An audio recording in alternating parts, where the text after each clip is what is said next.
তো কারা কারা কমেন্ট করেছেন সেটাও আমি একটু জানিয়ে দিচ্ছি। আগের ভিডিওতে কমেন্ট করেছেন প্রমিলা দিদি।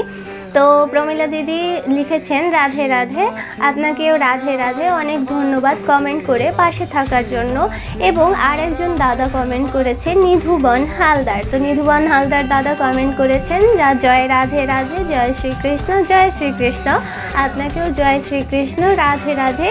আপনাদের সকলকে না অনেক ধন্যবাদ এভাবে করে পাশে থাকার জন্য এবং সাপোর্ট করার জন্য। আপনাদের এই ছোট্ট ছোট্ট সাপোর্টগুলোই আমাদের প্রেরণা দেয় আরও নতুন করে কিছু জানানোর, আরও নতুন তথ্য সংগ্রহ করার এবং আপনাদের মধ্যে শেয়ার করার।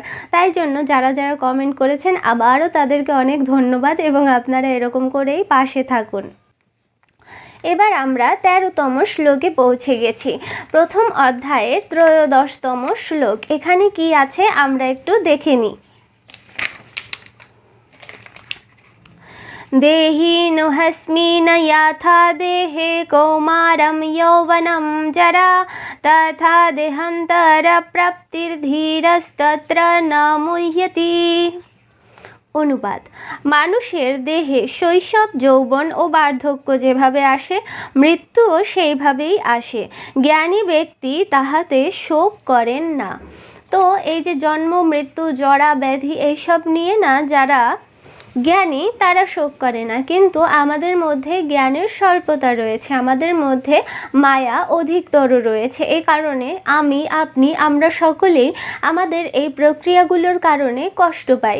শুধুমাত্র মৃত্যু নয়, আমরা একটু ছোটোবেলা থেকে বড় হয়ে গেলে কষ্ট পাই, আরে ছোট ছিলাম ভালো ছিল। বড় থেকে, যৌবন থেকে একটু বৃদ্ধ হয়ে গেলে, চুল পেকে গেলে, দাঁত নড়ে গেলে আমরা কষ্ট পাই, আরে যৌবনকাল কত ভালো ছিল, তাই না? এটা আমাদের মানুষদের স্বভাব।